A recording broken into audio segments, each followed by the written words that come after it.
कल सुबह तुम मेरे साथ चल रही हो और हाँ, इस बार अगर कोई नाटक किया ना तो जरा भी लिहाज नहीं करूंगा, घसीटते हुए तुम्हें यहां से लेके जाऊंगा।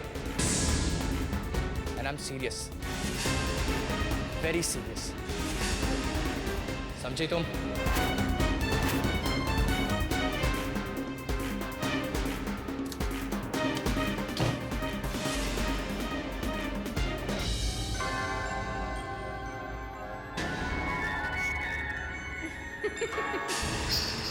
मेरे पास आओ,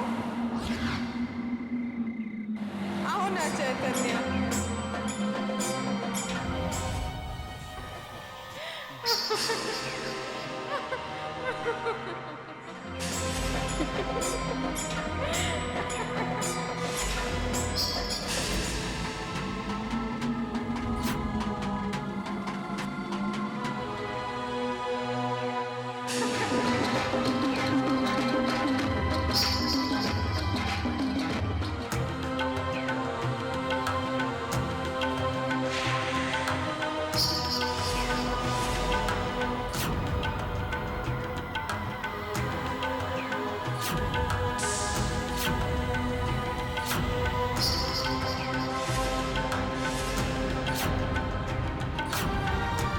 बहुत देर कर दी साहब आपने आने में।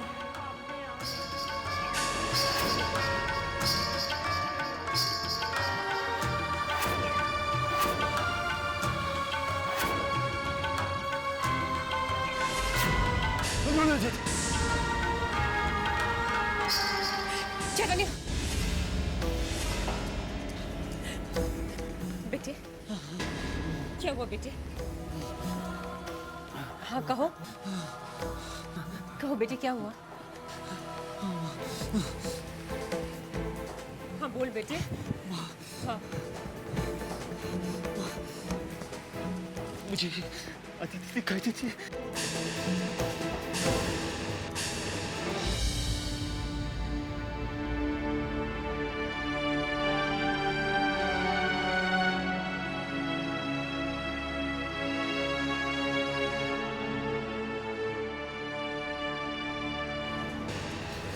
बेटे, जो इस दुनिया में नहीं है वो तुझे कैसे देख सकती है?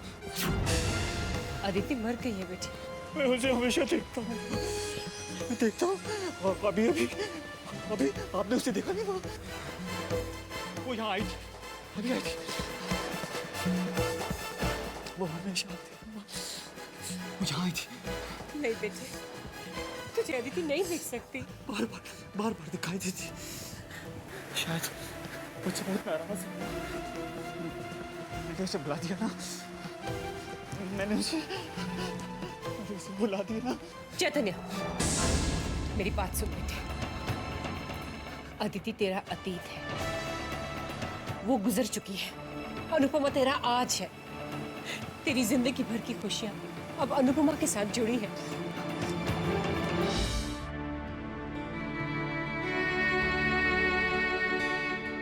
क्या हो गया है चैतन्य को? सब समझते हैं मेरे मनहूस होने की वजह से ये सब हुआ है। यहाँ तक कि माँ भी यही समझ रही है। उनके चेहरे से साफ नजर आ रहा था। माँ भी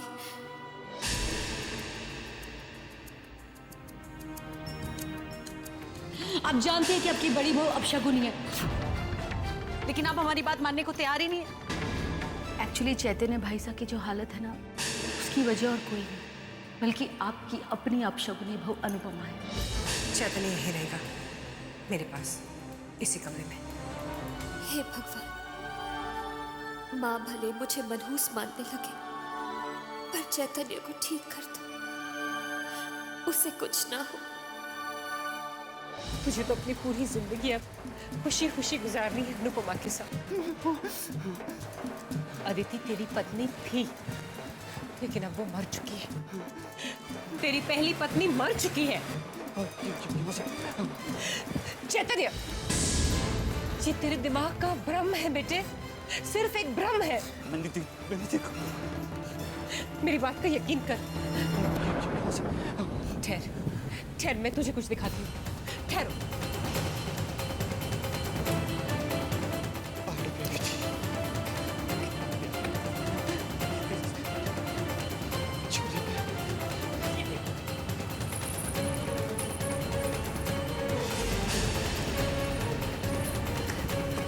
ये देख बेटे, ये तस्वीरें देख, ये तुझे याद है ये जब तुम लंदन गए थे तब, याद है ना? और ये तुम्हारी शादी की फोटो। अदिति, माँ अदिति।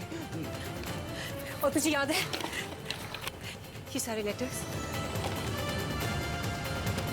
देख, ये कंगन देख। माँ ये तो अदिति के कंगन। हाँ बेटे, और ये उसे कितनी पसंद थी ये पायल।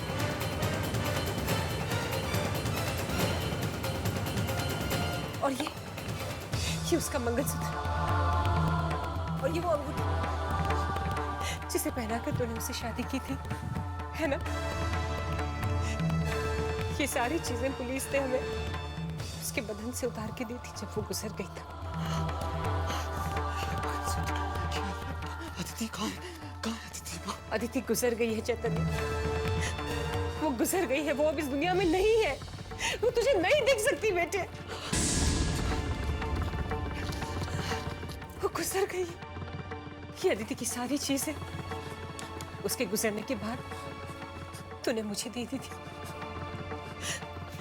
बेटे याद है तुम्हें, तूने कहा था कि माँ इसे कहीं बंद करके रख दो, क्योंकि तू अदिति को हमेशा के लिए बुला देना चाहता था। बेटे अब अनुपमा तेरी जिंदगी में आ गई है, इतनी सारी खुशियां लेकर। अतीत की ये परछाई अपनी खुशियों पर मत पड़ने दे, मत पड़ने दे बेटे, भुला दे अपने अतीत को, भुला दे।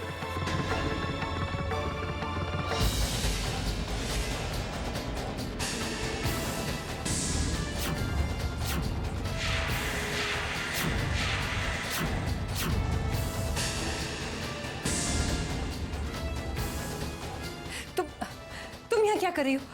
मैंने तुमसे कहा था ना जाकर आराम करो। माँ मैं ये दवाई लेकर। नहीं चाहिए।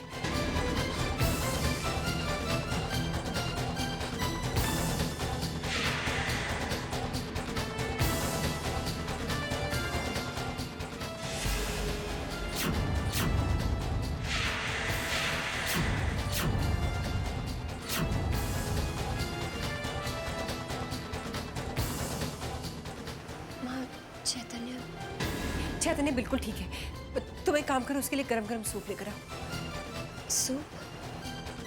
इस वक्त? मैंने कहा ना, उसके लिए गरम गरम सूप लेकर आओ।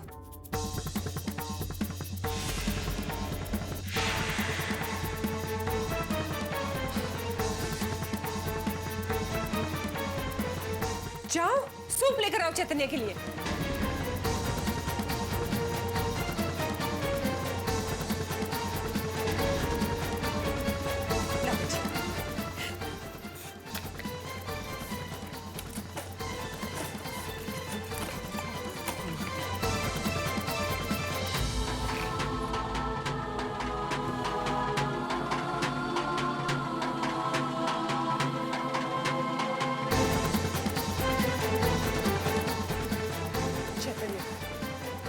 मेरी बात सुन बेटी, कभी गलती से भी अनुपमा के सामने अदिति का नाम मत लेना। अदिति तेरी पहली पत्नी मर चुकी है, अनुपमा के सामने कभी उसका नाम नहीं लेना बेटे, कभी उसका नाम नहीं लेना।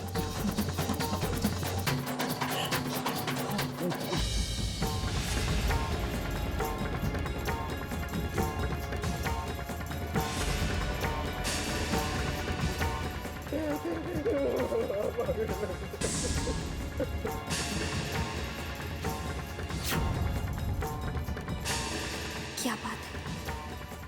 कुछ तो है, कोई बहुत बड़ा राज है जो माँ मुझसे छुपा रही है। पर क्या है वो राज, वो बात?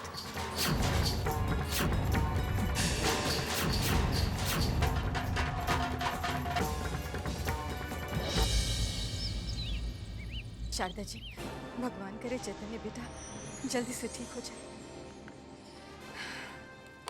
भगवान का लाख लाख शुक्र है कि चैतन्य बेटे को ज्यादा चोट नहीं है। न बैठे बिठाए क्या हो गया राम, चोट ना बुलाए। मुझे ना बड़ा डर लग रहा है, अब ना चैतन्य की बारी है। जैसे लगता है इसकी मनुष्यत का साया ना अब कहीं बेचारे उस चैतन्य के ऊपर ना पड़ जाए, कहीं ये उसको भी किरण की तरह खा ना जाए। बस एक शब्द और मत कहना।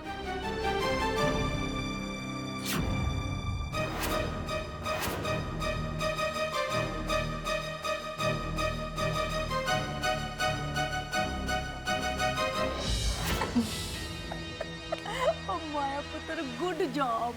Thank you mummy. इसे कहते हैं एक तीर और 2 निशाने। अनुपमा के ससुराल वाले भी उसके खिलाफ और मायके वाले भी उसके खिलाफ।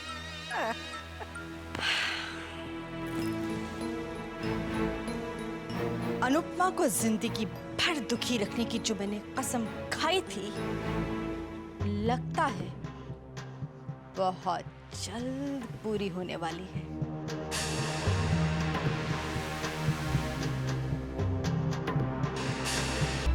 देखिए शारदा जी, आप टेंशन बिल्कुल मत लीजिए, क्योंकि चिंता करने वाली कोई बात नहीं। चैतन्य अब बिल्कुल ठीक है। थैंक यू डॉक्टर साहब। मैं चलता हूँ। नमस्ते।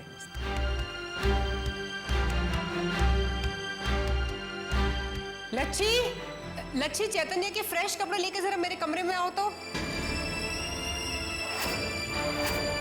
रात को दीदी के साथ जो भी हुआ वो नहीं होना चाहिए था। मुझे इस बारे में आंटी से बात करनी ही होगी।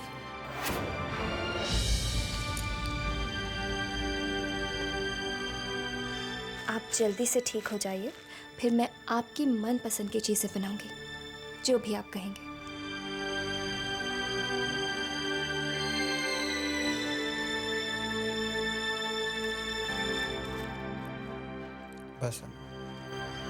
बस थोड़ा सा और। नहीं नहीं, थोड़ा तो और आपको खाना ही पड़ेगा।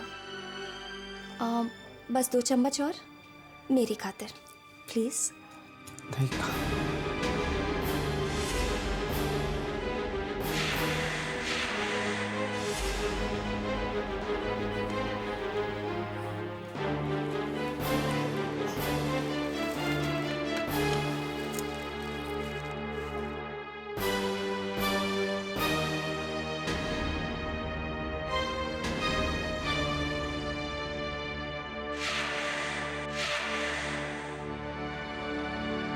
चैतन्य, क्या करूं?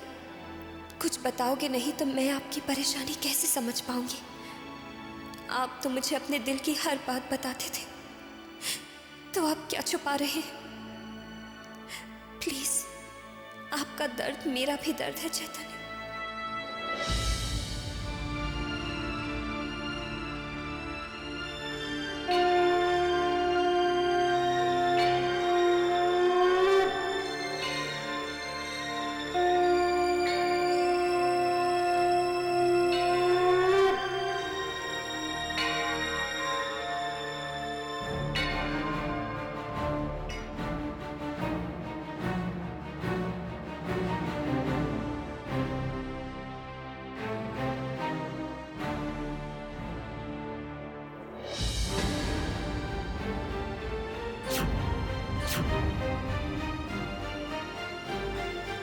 आंटी, जाने से पहले आपसे कुछ मांगना चाहता हूँ। कहो।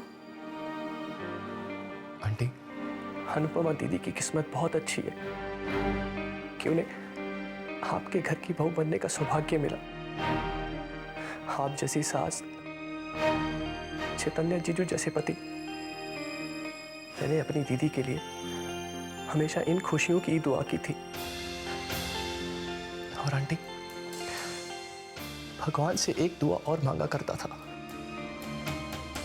कि उनके मायके में उनके नाम के साथ जो अपशुगनी शब्द जुड़ा हुआ है, उसका साया उनके ससुराल पर ना पड़े। मैं आपसे हाथ जोड़कर विनती करता हूं, मेरी अनुपमा दीदी को अशुभ मत समझिएगा। इस घर में उनके माथे पर अशुभ का दाग मत लगाइए। भगवान ने इस दुनिया में मेरी दीदी जैसे इंसान बहुत कम बनाए हैं।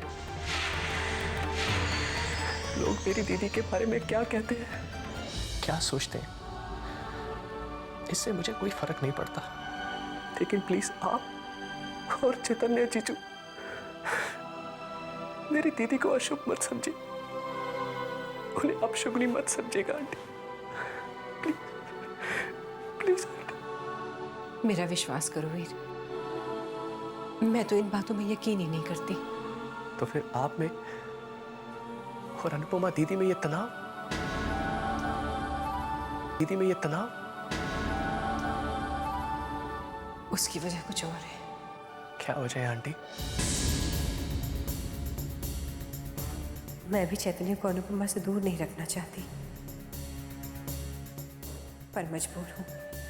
मैं नहीं चाहती कि इस हाल में चैतन्य के मुंह से अनुपमा के सामने अदिति का नाम निकल जाए। उस नाम की वजह से अनुपमा के दिल में जो सवाल उठेंगे, उन सवालों का जवाब हम नहीं दे पाएंगे।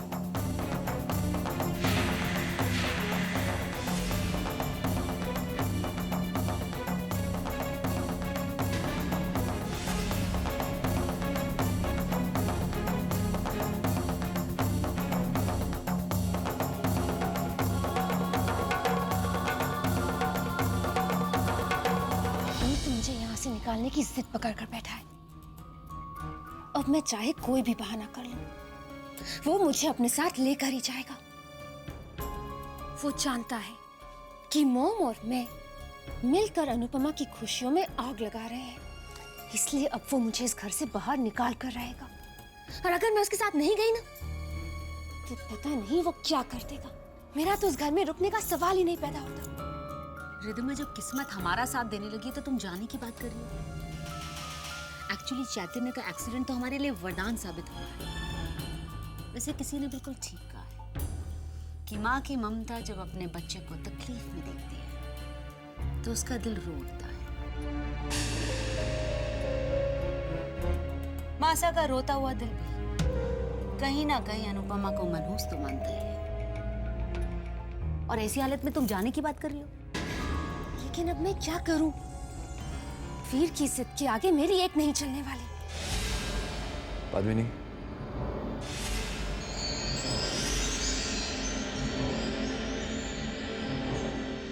अगर रिद्धिमा जाना चाहती है तो उसे जाने दो।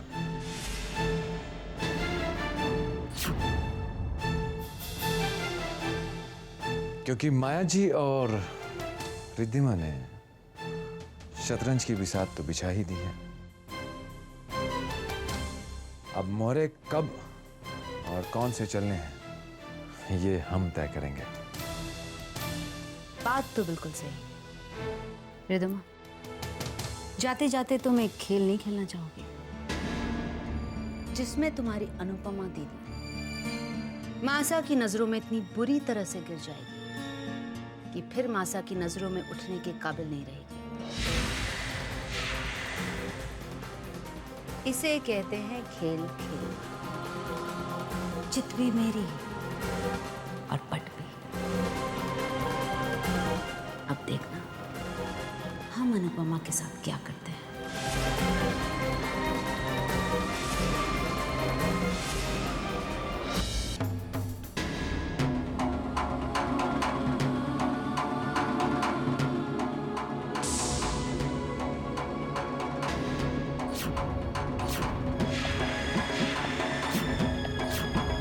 नीचे अनुपमा दीदी ने सबके सामने चाहे जो भी कहा हो, मैं आपके मुंह से सुनना चाहता हूं रिद्धिमा दीदी कि वो हार आपके पास कहां से आया।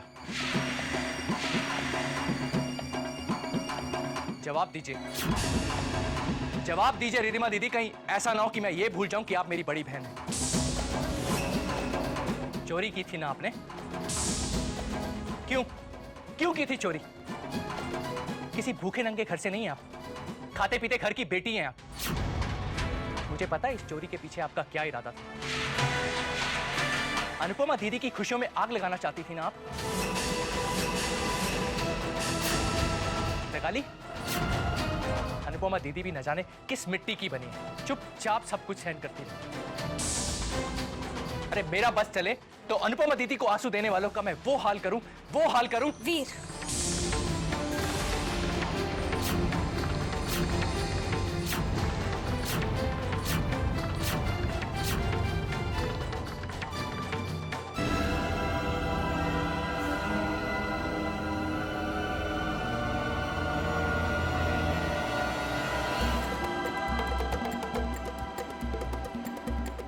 शर्म करो। जिस बहन ने तुम्हारी खुशियों के लिए अपनी खुशियों की परवाह नहीं की, तुम उन्हीं के ससुराल में आकर उन्हीं की खुशियों में आग लगाने से बाज नहीं आई। माँ और रानी के इशारों पर नाचोगी तो बेढंगा ही नाचोगी ना। और दीदी, आपको क्या जरूरत थी इस झूठी के लिए सबके सामने झूठ बोलने की? इसने आपके ससुराल में आकर आपका अपमान किया। अरे ऐसे लोगों को तो इनके ही हाल पर छोड़ देना चाहिए।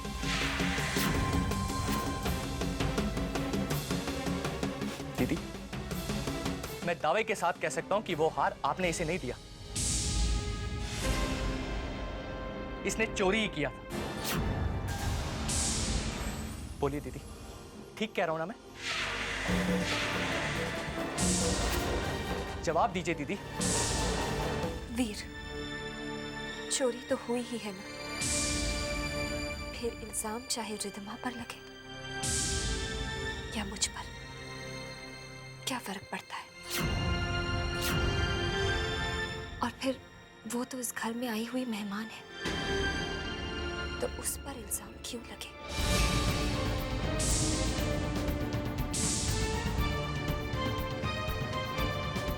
रिद्धिमा, आज मैंने तुम्हारा साथ इसलिए दिया है क्योंकि मैं अपने मायके के मान सम्मान पर कोई भी आंच नहीं आने देना चाहती। मगर आज के बाद ऐसी कोई हरकत मत करना जिससे दुनिया में से रिश्तों पर विश्वास उठ जाए।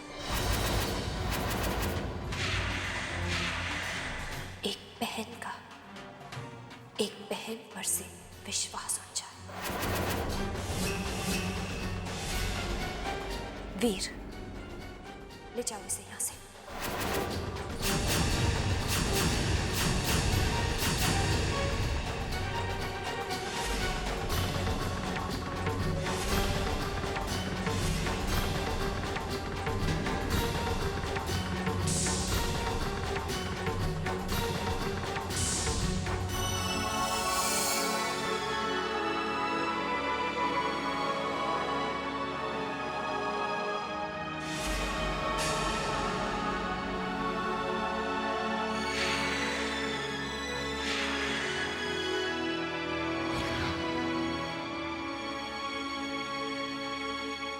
माँ साहब, आप जानती हैं हमारा दिल कितना रो रहा है आपके लिए।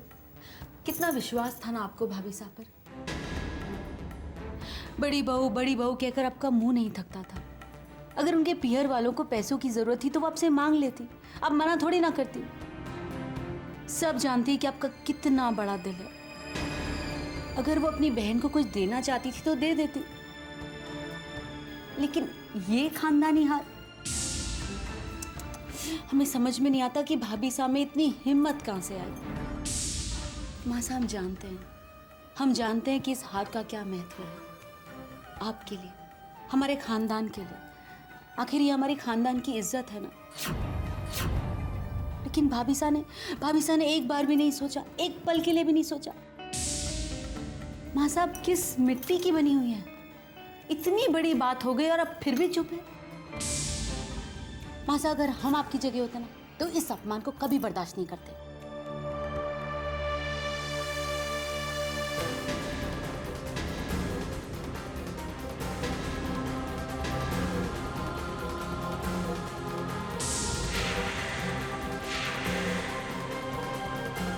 ये 9 लाख का हार है। ये 9 लाख का हार है।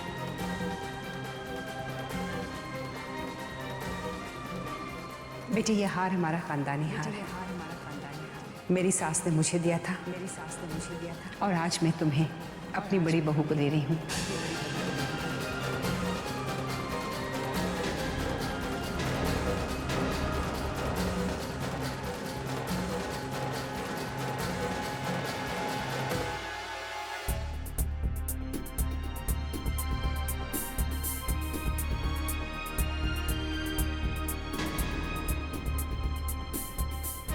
अनुपमा, जिस दिन मैंने तुम्हें ये हार दिया था, इसका महत्व भी समझाया था ना। इतने जल्दी भूल गई मेरी बातों को? यही कदर की तुमने हमारे खानदान की परंपराओं की? यही मान रखा मेरी बातों का? पद्मिनी इस घर में तुमसे पहले बहू बनकर आई, लेकिन फिर भी मैंने ये हार तुम्हें दिया क्योंकि तुम मेरी बड़ी बहू थी। लेकिन अनुपमा, तुमने तो इस हार का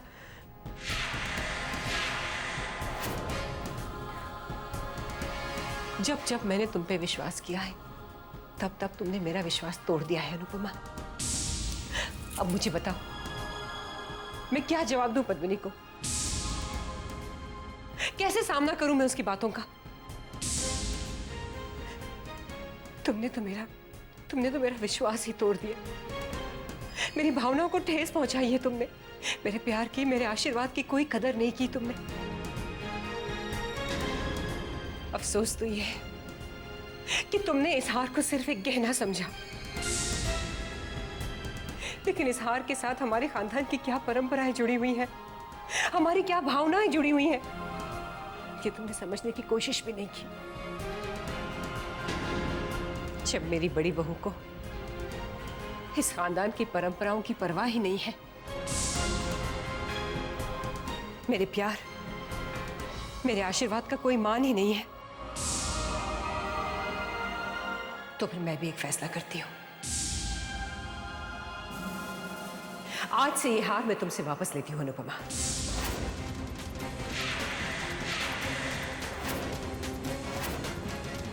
अब ये हार मेरे पास रहेगा।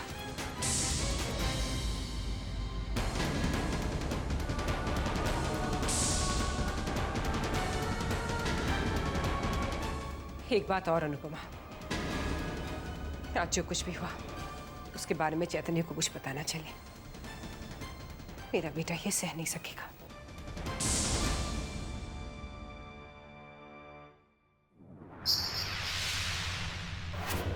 अनुपमा, तुमने क्या समझा? पद्मिनी अपना हक यूं ही छीनने देगी? नहीं अनुपमा, नहीं। एक एक तकलीफ का भुगतान तुम्हें करना होगा। हम तुम्हें इतनी आसानी से नहीं छोड़ेंगे। जो चीज़ तुमने हमारे हिस्से की छीनी है, हर वो चीज़ तुमसे वापस नहीं ली तो हमारा नाम भी पद्मिनी नहीं।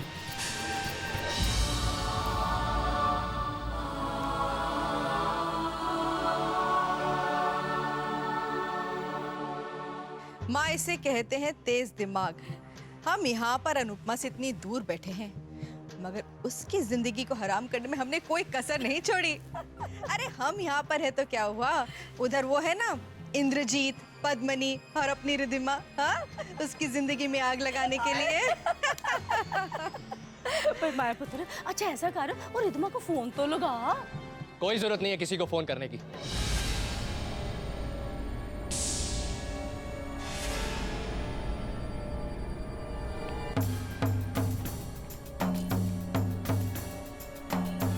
ये लीजिए, आपकी लाडली को आपके पास ले आया। तू इसे यहाँ क्यों लाया वीर? क्यों? आप नहीं जानती मैं इसे यहाँ क्यों लेके आया? बस माँ, बस कम से कम मेरे सामने तो अपना ये झूठा नाटक मत कीजिए। समझ गया, सब समझ गया हूं मैं कि आप तीनों के दिल में अनुपमा दीदी के लिए कितनी मैल है। माँ और बेटी एक जैसी। आपका मन नहीं भरा अनु दीदी को दुख दे देकर, जो अब उनके ससुराल में भी उन्हें चैन से जीने नहीं दे रही हैं आप।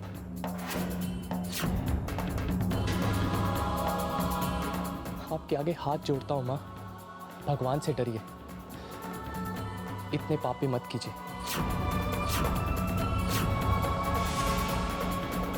कहते हैं जब पाप का घड़ा भरता है ना, तो इस कदर टूटता है कि भगवान नरक की आग में जलाते हैं। तो कहते हैं ना, माँ बाप के पुण्य का फल उन्हीं की औलाद को मिलता है। उसी तरह माँ बाप के पाप का फल भी उन्हीं की औलाद को भुगतना पड़ता है।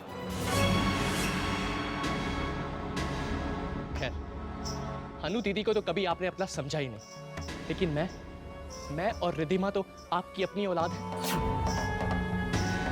डरिए माँ, डरिए, कहीं ऐसा ना हो आपके पापों की सजा मुझे और रिद्धिमा को भुगतनी पड़े। कहीं ऐसा ना हो जब आपको अपनी करने का एहसास हो तब तक बहुत देर हो चुकी हो। आज मैं भगवान से हाथ जोड़कर यही दुआ मांगूंगा कि आपकी हर साजिश, हर पाप का फल सिर्फ और सिर्फ मुझे मिले। आपने अनुपमा दीदी को जितनी भी बददुआएं दी है वो श्राप बनकर मुझे लग जाए।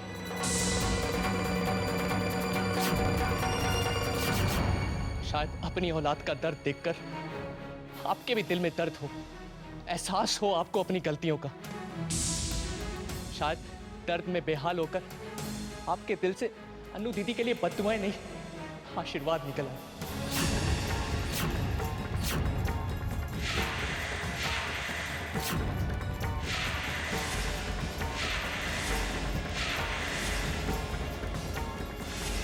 एहसास हो आपको अपनी गलतियों का। बस मां, बस बहुत हो गया, अब मैं और बर्दाश्त नहीं करूंगा। आने दीजिए पापा को, आज मैं उन्हें आप तीनों का असली घिनौना चेहरा दिखाऊंगा। आप तीनों की असली हरकतें। तैयार हो जाइए आप अपनी हरकतों की सजा पाने के लिए।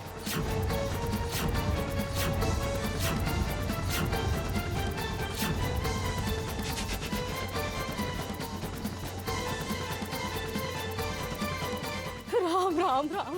ओ माया पुत्र, राम झूठ ना बुलाए। मुझे तो लगता है ये सब ना उस जादू टोने का असर है जो उस मनोज अनुपमा ने ना हमारे वीर के ऊपर कर दिया है।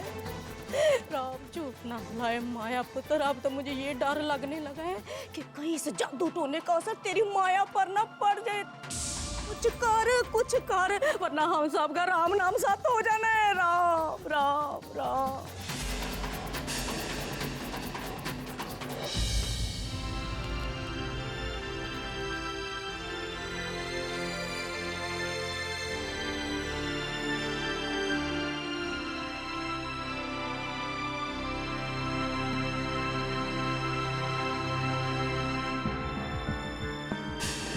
अनुपमा के सामने कभी उसका नाम नहीं लेना बेटे, कभी उसका नाम नहीं लेना बेटे, कभी उसका नाम नहीं लेना, कभी उसका नाम नहीं लेना।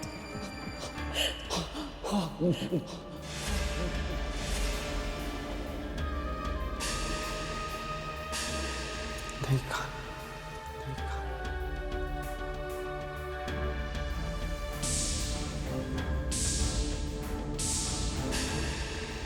क्या हो गया है चैतन्य को? क्या करूं कि मैं चैतन्य की परेशानी दूर कर सकूं?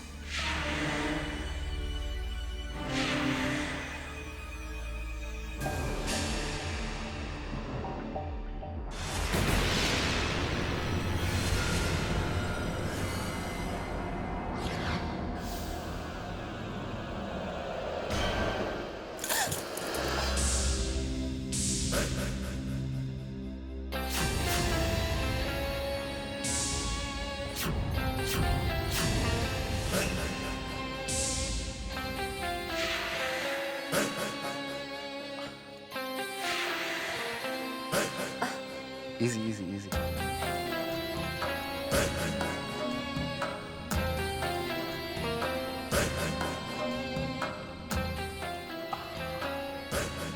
तुम्हारे चेहरे की उदासी मुझसे देखी नहीं जाती। नई नवेली दुल्हन के चेहरे पर उदासी क्यों?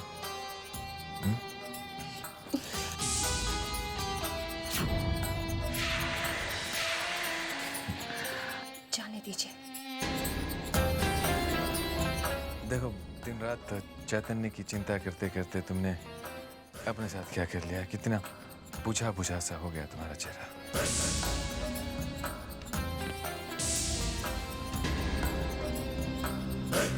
रास्ता छोड़िए। मैं तो तुम्हारा हमदर्द बनकर तुम्हारे पास आया हूं और तुम हो कि ऐसी बेरुखी दिखा रही हो। एक मौका तो देकर देखो। वादा करता हूं, चैतन्य से ज्यादा खुशी, ज्यादा सुख दूंगा मैं तुम्हें। मैं तो तुम्हारा हमदर्द बनकर तुम्हारे पास आया हूं और तुम हो कि ऐसी बेरुखी दिखा रही हो। एक मौका तो देकर देखो। वादा करता हूं, चैतन्य से ज्यादा खुशी, ज्यादा सुख दूंगा मैं तुम्हें।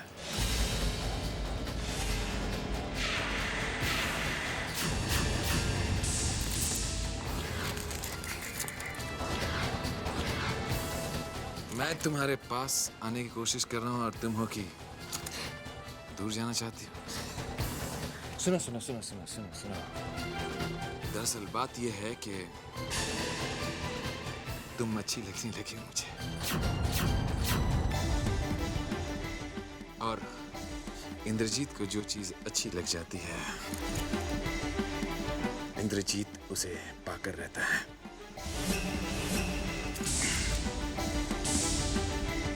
देखिए, मैं कुछ कह नहीं रही हूँ, इसका मतलब ये नहीं आप कुछ भी कह सकते हैं। मेरी खामोशी को मेरी मजबूरी मत समझिए आप।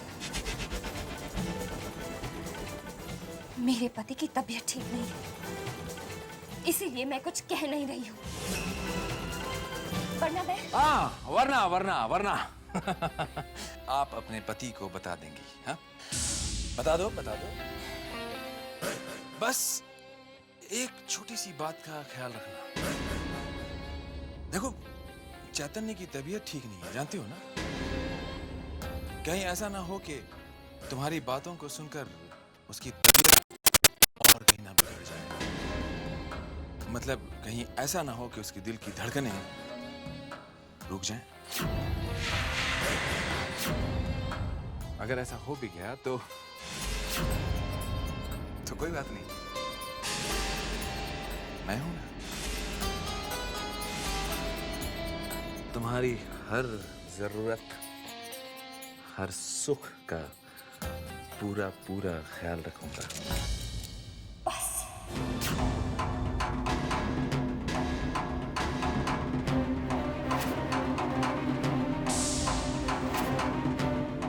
एक शब्द और नहीं।